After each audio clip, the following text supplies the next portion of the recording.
Ladies and gentlemen, dear fleet colleagues, welcome to this Global Fleet webinar. My name is Steven Schroefs. I'm Chief Editor for Global Fleet and Fleet Europe. We are glad that you could join us for this new webinar on the differences in the TCO equation and why TCO matters for your fleet strategy. We are sure that you will appreciate the time and the efforts of our experts in preparing this session.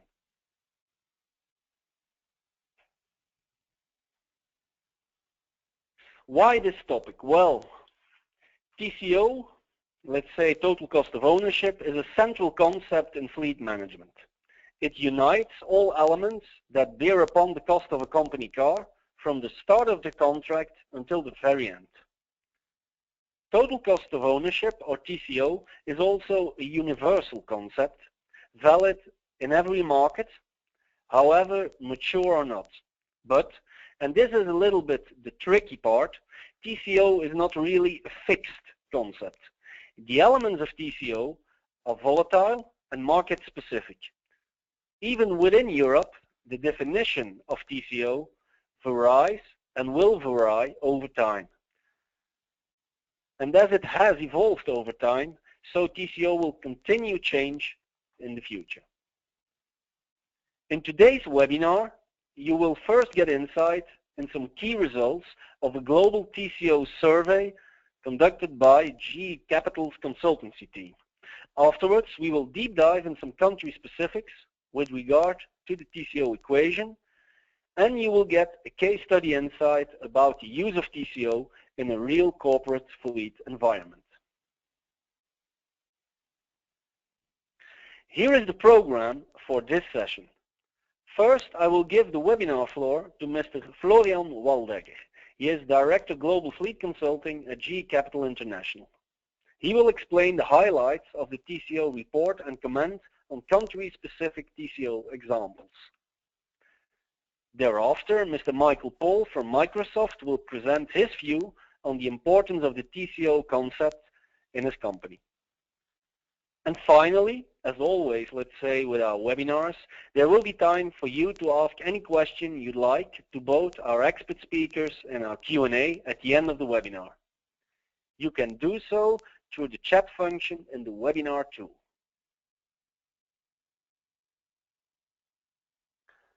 So, here you see the overview of what you are going to see today. And now it's time for me to give the webinar floor to our first expert speaker, and that is Mr. Florian Waldegger, Global Fleet Consulting Director at GE Capital. Florian, can you hear me? Yes, thank you, Stephen, and welcome to all of you. Stephen, may I ask you to show the next page? In the first quarter of this year, our consultancy group issued a document which should allow you to easily spot differences in TCO across countries and poles. Of course, as most of you are aware, TCO varies influenced by several different reasons.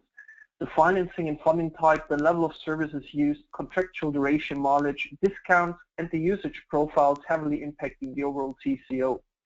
Therefore, we decided to use the most common solution in each country. Across Europe, full operational lease, reviewing passenger cars only, and on the right-hand side you can see all services included. Related to fuel costs, we decided to work with manufacturer terms and the fuel prices on country level.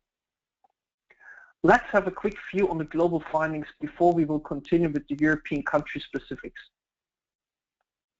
Not a huge surprise, we will spot that depreciation and fuel are the key cost drivers overall, with 67% in total, followed by SMR and accident insurance costs. If you want to reduce costs in the first phase, you should focus on topics like sourcing, the correct selection of vehicles including the fuel type. Even as CO2 and fuel consumption is a huge discussion point these days, still it will be important to prevent your company from increasing costs by selecting cars with higher fuel consumption. But let's dig deeper into the European numbers itself, which we will start with on the next page. We decided to highlight first three key criteria. Let's start with the depreciation on the left-hand side. As you will see, Spain shows much higher depreciation costs than other countries, especially compared to Italy. This is related to the fact that in Spain the registration tax is part of the purchase and therefore included in the depreciation costs. Also in Portugal, the depreciation can be higher compared to other South European countries. This is significantly influenced by the registration tax, which is related to the net acquisition cost. Just paying net 861 euros more will increase the tax amount by 1,420 euros, talking about a price of the car around 25,000 euros. But if we would compare the depreciation with markets such as Germany or Belgium, we believe it is equal. That assumption is not 100% correct. The percentage is equal, but it comes back to the car segment selected. Whilst in Spain, typically it will be cars in the volume brands arena or smaller premium sized cars, Germany and Belgium will purchase mostly cars from premium manufacturers in the D and E segment with higher acquisition costs.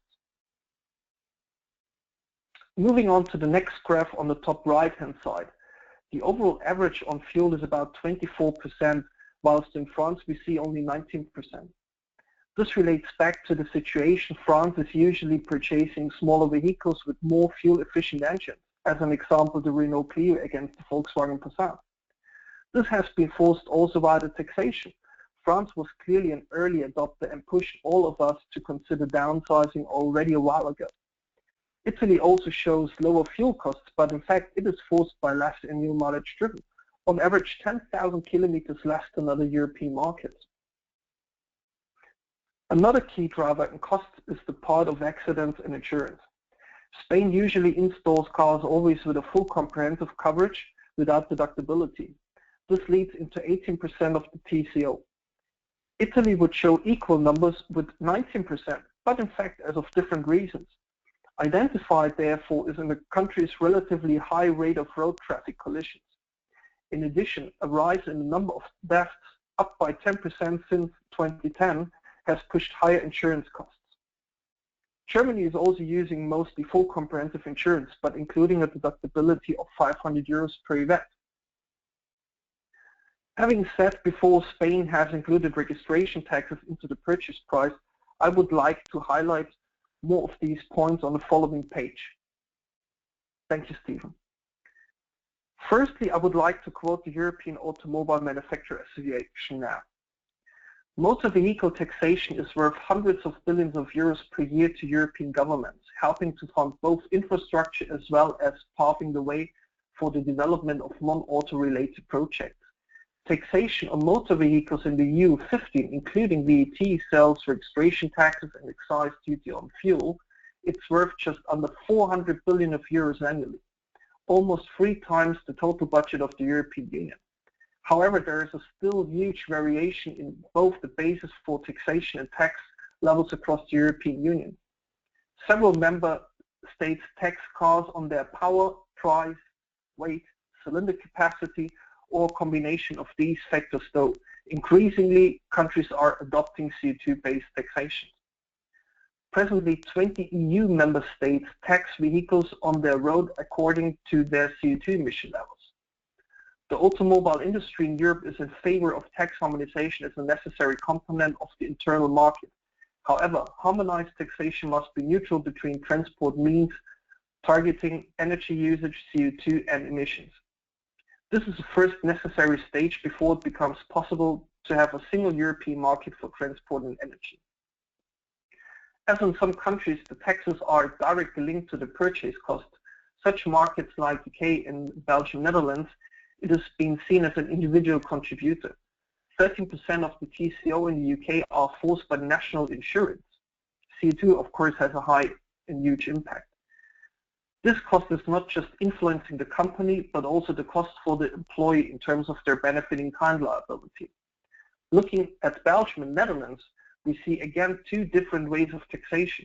Belgium does have a CO2-related registration tax as well as disallowed expenses directly related to the benefit in kind of the employee, which is also CO2-based. In the Netherlands, tax as so-called BPM is a significant cost factor. In fact, due to the engine type and CO2 emission, it can be up to 10,000 euros per car, which will then pay throughout the lease rate. Of course, tire costs are impacting as well. In countries as the winter can be tough and winter tires are required, will show increased percentages compared to Southern Europe. As example, in Germany, you are obliged by law to drive winter tires as soon as the temperature is regularly below 7 degrees Celsius. In case of an accident without winter tires, you are 100% liable, even if the other driver forced the crash. But before we will get the opportunity listening to Michael, I would like to summarize the overall results and key takeaways on the following page. Crucial as a cost influencer will be the possibility to use the power of combined markets, sourcing power, and to drive the selection of correct OEMs based on TCO. In previous exercises led by our consultancy group, we identified cost savings between 5 and 7.5% on average. TCO should be the driver for any harmonized policy decision. This will help to drive strategy such as increased safety, minimize CO2 emission equal to lower fuel costs, and of course identifying the correct funding methodology. Of course, it will support also greater transparency for you. Beyond this, you can improve your TCO by also implementing strategies to force higher driver safety and behavior. More than 20% of crashes are believed to be a result of drivers being distracted. Mobile phone usage is the main reason. You might have heard that a person using the hands-free kit on the phone will have a longer braking distance as a drunken person in case of an emergency brake. But please, don't drink now while driving. To finalize, we see a clear trend that TCO are going to be used to be prepared for the future, which will be mostly the TCM. Mobility will be the way for future traveling. And only if you have a clear picture of your costs to date, you will be able to move to total cost of mobility. If you want to read the complete white paper, don't hesitate to our Key Solutions microsite at the below link. Thank you very much for your attention. I'm looking forward to your questions. Back to you, Stephen and Michael. Thank you very much, Florian, for your comprehensive, interesting insight in TCO differences across Europe. So, as said, we will now move on to our case study, and we have the honor that Michael Pohl from Microsoft is willing to share some ideas and his insight on the TCO importance for his fleet management strategy. So, Michael, let's hand over to you. I hope that you are doing fine and that you can hear me. Michael? Yes, Stephen, thank you very much, and thank you, Florian, for your presentation. Very interesting facts and numbers. So good afternoon to everyone also from my side. And today I want to tell you a little bit about how we at Microsoft are using the TCO. But before I start, let me give you quickly an overview on the Microsoft fleet globally. So we have 10,000 plus cars globally in 60 countries, a little bit more than 60 countries. More than 7,000 cars in Europe, and when we're talking about Europe, that's 13 countries in Western Europe. In these countries, we are working with 19 make groups and 15 lease company groups. And why are we offering cars at all? So we are offering the company car benefit according to market standards in order to attract, retain, and motivate the top talents in the IT industry. It's a nice sentence, but it makes clear that, and that's important to understand, that all cars at Microsoft are benefit cars. So we don't have any kind of utility cars, white fleet, or something like that. So if you could move to the next slide, please, Stephen. Thank you. So what does TCO mean to us, and how do we work with this data? We try to have transparent data as good as possible instead of the lump sum approach. This transparency gives us the insight into the various cost elements and define certain settings within the team, how we look into data, which cost shares we can expect, etc. When we look at the pie, you will realize that this looks pretty similar to the pie which has been shown by Florian earlier in this webinar. Not because GE is using our data or because we use GE as single supply, not at all, but it simply confirms a common understanding of cost. And this pie, by the way, is a real TCO, not a projected TCO, but this is real cost. We are using TCO to control and to manage our spend for company cars. Furthermore, the data is used for proper budgeting in our finance area. We use the TCO data where possible to review the consumption and pollution data of our fleet, and we use it to build the car lists in the various countries. Today, I'd like to take a bit of a deeper look into this part of TCO usage and how TCO varies across Europe. Thanks, Stephen.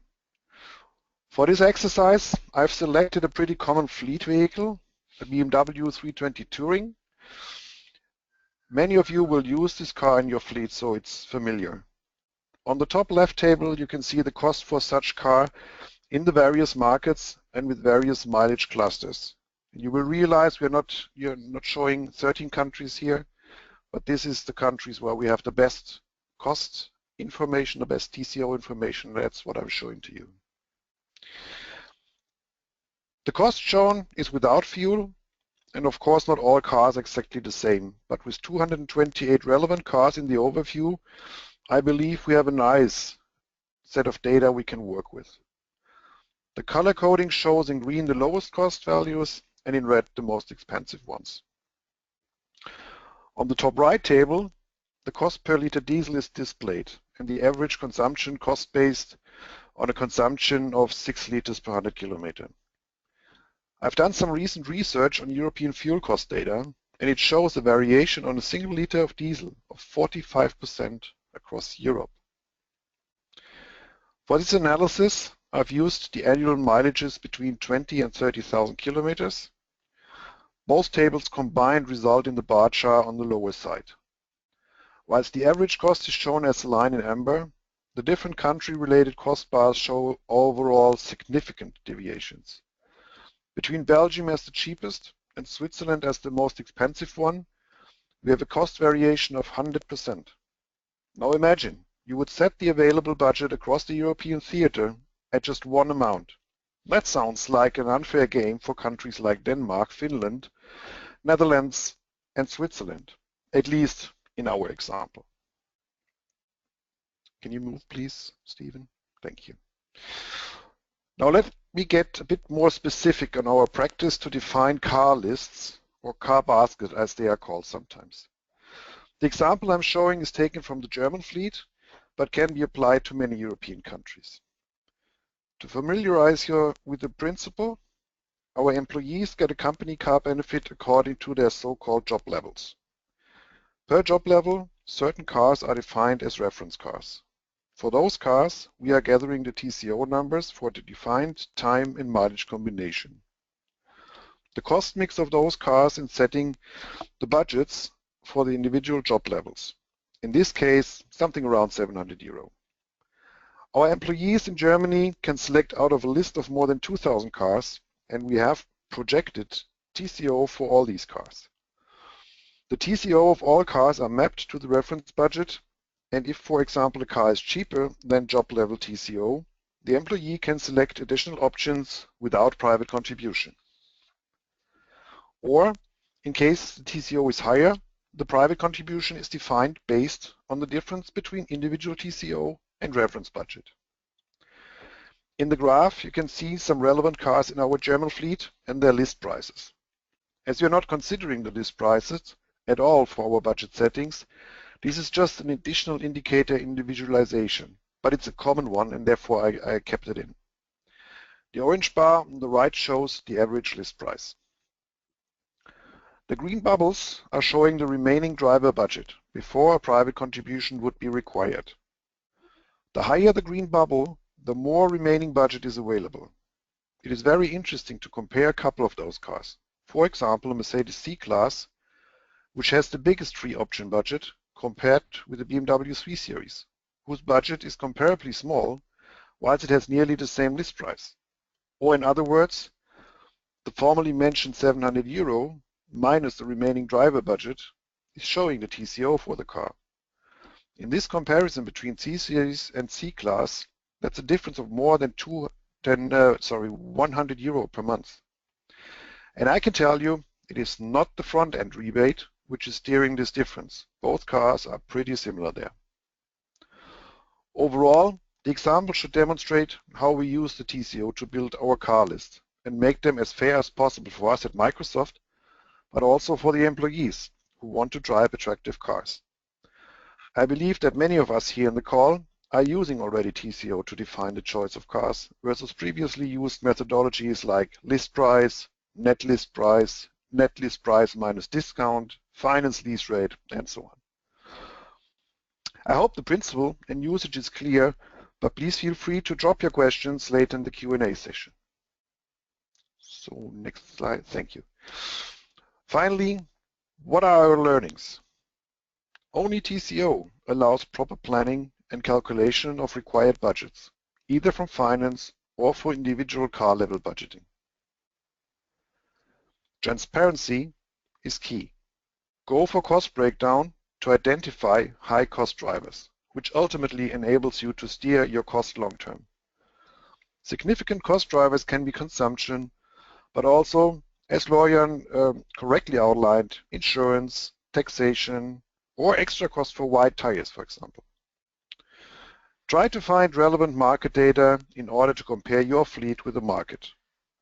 Although you will not find data which fits exactly to your own framework, like discounts, contract duration and mileage and so on, it is good to have some indication. And by reviewing market data over a longer period, you will find indications which you can apply to your own fleets.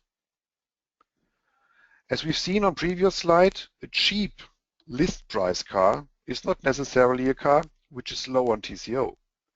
Too many influence factors are included in the overall cost building. And ultimately, and to close the circle, do not set same cost budgets across Europe. It will not work, as you will either hurt your company or your employees. Do some proper analysis and you will make your main stakeholders happy: finance, HR, and your employees. Thank you for your attention and interest, and back to Stephen. Michael, thank you very much for your presentation and also for your forward-thinking insight in TCO. As said at the beginning of the webinar, it's now time for the final part, and that is the Q&A session. So you can send your questions to our experts by using the chat function in this webinar tool. And I see that we already have received some questions. So let's move on to the Q&A round. And the first question is one for both speakers. I will start with Florian, and afterwards also Michael, he can add a comment. Florian, the question is that during, let's say, the presentation that you and Michael gave, we saw that there is, let's say, a necessity of transparency when it comes to TCO. Now, as quite a lot of data will be coming from suppliers, the question is more related to the customer himself. And so what can be done from a fleet customer perspective to optimize the transparency in TCO so that the fleet customer can use the right data in the right way? Do you have a tip? Good question, Stephen. Of course, an optimized reporting will be crucial to achieve the transparency. Without it, will be impossible. If you have several suppliers, it's a bit more tricky, but I'm sure you will have the possibility to discuss an approach getting the same level of information back. But let me re-emphasize how important it's also still to understand differences between the countries. Otherwise, you would start again comparing equal percentages, but still different costs if you look down the line. So asking your suppliers to come back with the same level, as Michael said before, let's get costs broken down into the several angles and topics of the TCO itself. This definitely will help you to understand the transparency and to create a crucial reporting for you. Okay, that is clear. As said, we are now going to Michael, because also you, Michael, you underlined, let's say, how TCO has to be transparent in a way to make sure that you can take the right decisions. So the question to you is, what would be your tip from your experience for fleet customers in optimizing the transparency of their TCO? Well, Stephen, I think it is simply important to talk to your suppliers. I mean, it's not a secret anymore that corporate clients want to have full cost transparency.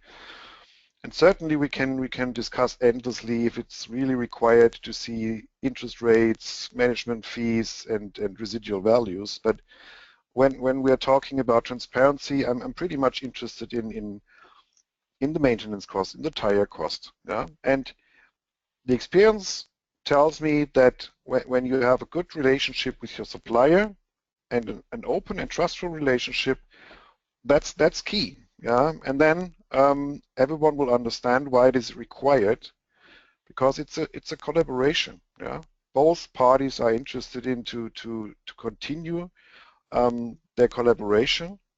But on the other hand, if a supplier is not willing to share a certain level of transparency, I think then we need to move on and find someone else who is willing to do that. Okay. That is very clear. Another question for Florian. Florian, it's related to the evolution of the total cost of ownership configuration. You, let's say, underlined already some elements in the TCO. You talked about taxation, you talked about fuel, you talked about tires. Is there some kind of evolution that you see with regard to the components of the TCO, some components becoming more and more important, and also looking into the future, what kind of evolution do you expect when you think about TCO? Yeah, sure. Some time ago, the industry was looking only at the depreciation finance cost, while fuel costs itself were getting more and more important as fuel prices across all pumps have been increased over the last couple of years. Nowadays, fleet managers are also looking into other costs such as accidents, because this component is getting more and more important. Fleets are prepared to look for the best car choice-wise, especially also fuel reduction and so on. But now, as the accident is really important, this is the next big piece where fleet managers are currently looking into. Therefore, I still believe the TCO is a key crucial component. And otherwise, looking into the evolution for the future, I clearly see that travels is getting more and more important. And this is why I personally also believe that the total cost of mobility will be the future. So we will see a move where we see combined reports, not only for the company car itself, but also on the travels of the employees coming together, and what can be done to influence that positively. Mm-hmm. Okay. Another question for you, and also Michael can give his answer afterwards. We have seen in this webinar that the total cost of ownership concept differs from one country to another. Can it make sense somehow to work out, let's say, an average on an international level and use it for your international fleet management, or do you say, well, you have always, let's say, to use local TCO specifics? Florian. Personally, I believe it can help to better understand where your costs are coming from. So if I believe it makes sense to have a common European or international average. It helps to better understand where the costs are coming from, as I said before, especially, for example, if you see a large number of in the accident costs. It will be good then to understand afterwards which countries are influencing this overall international average, which then based on you can start afterwards to prepare yourself for clear strategy and impacting these positively. So yes, overall an international average can help to understand, but then don't forget to look into the country details itself as well. Okay, we are opening the question also for Michael. So perhaps based on your experience, Michael, can you share with us if you also use, let's say, a sort of an international average, and how do you use it, or do you only, let's say, work with country-specific TCO configurations? No, Stephen, we only work with country individual TCO budgets, because as I've shown, just the fuel, for example, a variation of 45% between the different countries in Europe. You have different labor costs in the various countries. even if you get the same discount for an individual car, and if we would concentrate maybe on just 1 or 2 or 3 cars or brands, the residual value in Spain is different than in Italy, in Denmark different than in Germany. Taxation rules are so very much different. So I believe it is good to have an international overview, but comparison, that's extremely dangerous. And if you compare, you should really, really understand and also make your stakeholders understand when they like to compare themselves with other countries, what's important to know. Mm-hmm. Okay, so you can also, let's say, use the TCO concept in convincing and explaining to your internal stakeholders why you need to make a choice for this kind of car or why that kind of car can't fit into a certain car policy. So also therefore TCO can be used. Yeah, absolutely. Absolutely. Okay. Yeah. Yes. Another question, Michael, for you. You say in your presentation that you use the TCO concept for different purposes, one of them being CO2 steering. Can you a little bit elaborate on this? How do you do this and with what result? How do you use the TCO for your CO2 goals? Yeah, it's a little bit tricky, and with all respect to the suppliers and in all honesty, the data which we currently see or partly see is not enabling us to do the full scope what we want to have. But to give you an example, we translate fuel cost into consumption. So that's relatively easy. We use averages that helps us to identify certain cost driving car types or car makes or models, whatever.